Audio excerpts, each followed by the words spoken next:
If you drive too close to this place, armed guards will appear. If you fly over it, fighter jets can intercept you.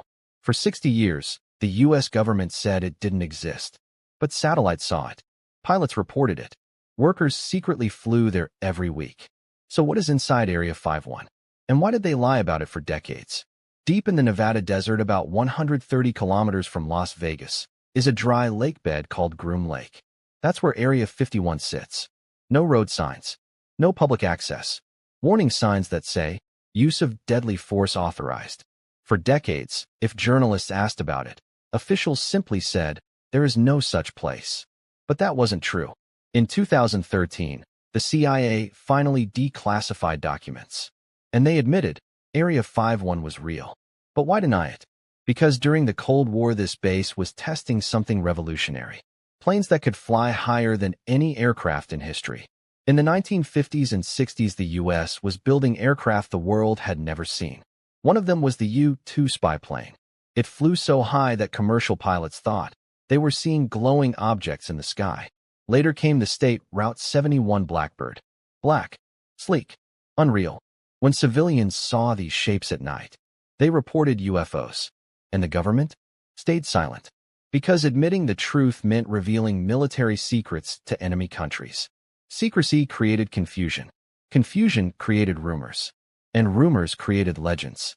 But then, everything changed in 1989. A man named Bob Lazar went on television. He claimed he worked at Area 51, not as a guard, not as maintenance, as a scientist. And according to him, the base wasn't just testing human aircraft. It was studying something else. Flying machines not made on Earth. He said he saw small disc-shaped craft. He said they ran on an unknown element. He said his job was to reverse engineer alien technology. People laughed. Then things got strange. He described the base layout before it was public. He described security details later confirmed. His education records mysteriously disappeared. Was he lying? Or did he reveal something he shouldn't have? To this day, no one knows for sure. Let's go back to 1947. Roswell incident. Newspapers reported that something crashed in the desert. The military first said it was a flying disc, then quickly changed the story. It was just a weather balloon. Witnesses claimed the debris was strange. Lightweight. Metallic. Not normal. That moment planted a seed in the public's mind. What if crashed objects were recovered and taken somewhere secret? Like Area 51. There is no public proof of aliens. But the timing, the secrecy, the denial, fueled the fire. In 2019, a joke event went viral. Storm Area 51, let's storm Area 51. They can't stop all of us. Millions clicked going. The military responded seriously.